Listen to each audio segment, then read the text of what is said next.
আসসালামু আলাইকুম ওয়া রাহমাতুল্লাহি ওয়া বারাকাতুহু। ইন্নাল হামদালিল্লাহ নাহমাদুহু ওয়া নুসাল্লি আলা রাসূলিহিল কারীম, আম্মা বাদ। রাসূলুল্লাহ সাল্লাল্লাহু আলাইহি সাল্লাম আমাদের শিক্ষা দিয়েছেন এই কবরের ভয়াবহ আযাব থেকে বাঁচার জন্য। সেটা আমাদের জানার দরকার আছে না? কবরে কি যাইতে হতো সবার? কারা যাবেন না? হাত তুলেন তো। সবাই যাবে। তাহলে সবার যদি যাইতে হয়, তাহলে কবর থেকে বাঁচার কিছু পদ্ধতি আল্লাহর রাসূল আমাদের শিখাই দিয়েছেন, সেটা আমাদের মানতে হবে। রাসূলুল্লাহ সাল্লাল্লাহু আলাইহি সাল্লাম বলেন, প্রতিদিন এশার নামাজের পর রাতে ঘুমানোর আগে যারা সূরা মুলক তেলাওয়াত করবে তার মৃত্যুর পর কবরের আযাব মাফ করে দেওয়া হবে। এটা তিরমিজির 2896 নম্বর হাদিস। যে এশার নামাজের পর কি পাঠ করবে? সূরা মুলক, তাবারাকাল্লাযী বিয়াদিহিল মুলক, এই সূরাটা যদি পড়ে মাত্র 30টা আয়াত, তার কবরের আযাব মাফ হয়ে যাবে। রাসূলুল্লাহ সাল্লাল্লাহু আলাইহি সাল্লাম কোন রাতে এই সূরা মুলক না পড়ে ঘুমাতেন না। আল্লাহ রাসূলের সূরাটা পড়া আল্লাহ রাসূলের কি কবরে আযাবের কোনো সম্ভাবনা আছে? কোনো সম্ভাবনা নাই। এটা আমরাও জানি, আল্লাহ রাসূলও জানতেন, এরপরেও সূরা মুলক পাঠ করতেন।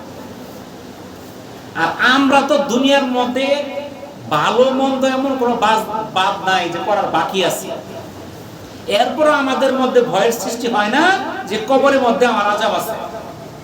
আল্লাহর রাসূল নিশ্চিত ওনার কবরে কখনোই আযাবের সম্ভাবনা নাই, এরপরে উনি কবরে আযাব থেকে বাঁচার জন্য সূরা মুলক পাঠ করতে।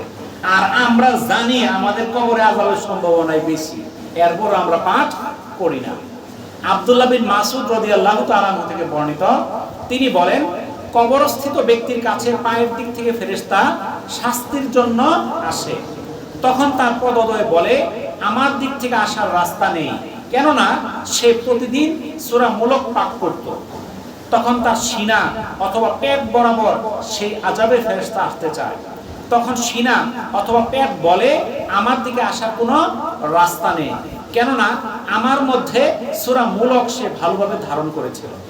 অতঃপর তার মাথার দিক থেকে আসার চেষ্টা করবে, মাথা বলবে, এদিক দিয়ে আসারও রাস্তা নেই, কেননা সে আমার দ্বারা সূরা মুলক পাঠ করত। সূরা মুলক হচ্ছে বাধাদানকারী, কবরে আযাব থেকে সে বাধা দিবে। তাওরাতেও এই সূরা মুলক ছিল, পবিত্র কোরআনেও সূরা মুলক আছে।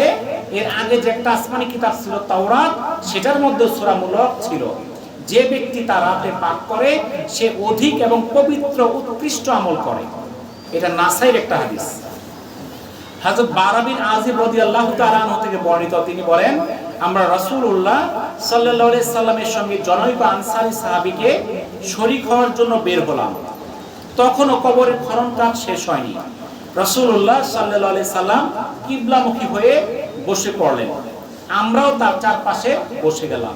তার হাতে ছিল একটি কাঠি, তা দিয়ে তিনি মাটিতে খোঁচাতে থাকলেন এবং একবার আকাশের দিকে তাকাচ্ছিলেন আর একবার জমিনের দিকে তাকাচ্ছিলেন। 3 বার তিনি দৃষ্টি উঁচু নিচু করলেন।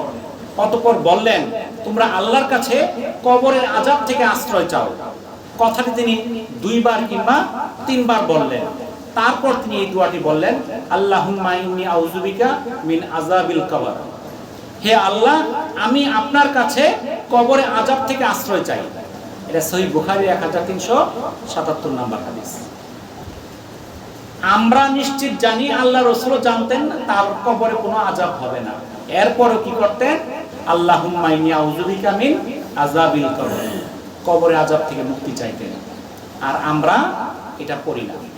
আম্মা জান আয়েশা রাদিয়াল্লাহু তাআলা আনহা থেকে বর্ণিত, রাসূলুল্লাহ সাল্লাল্লাহু আলাইহি সাল্লাম বলেন, যেই দোয়াটা বেশি বেশি পাঠ করতেন সেটা হলো, আল্লাহুম্মা ইন্নী আউযু বিকা মিন আযাবিল কবর ওয়া আউযু বিকা মিন ফিতনাতিল মাসিহিদ দাজ্জাল ওয়া আউযু বিকা মিন ফিতনাতিল মাহইয়া ওয়া ফিতনাতিল মামাত।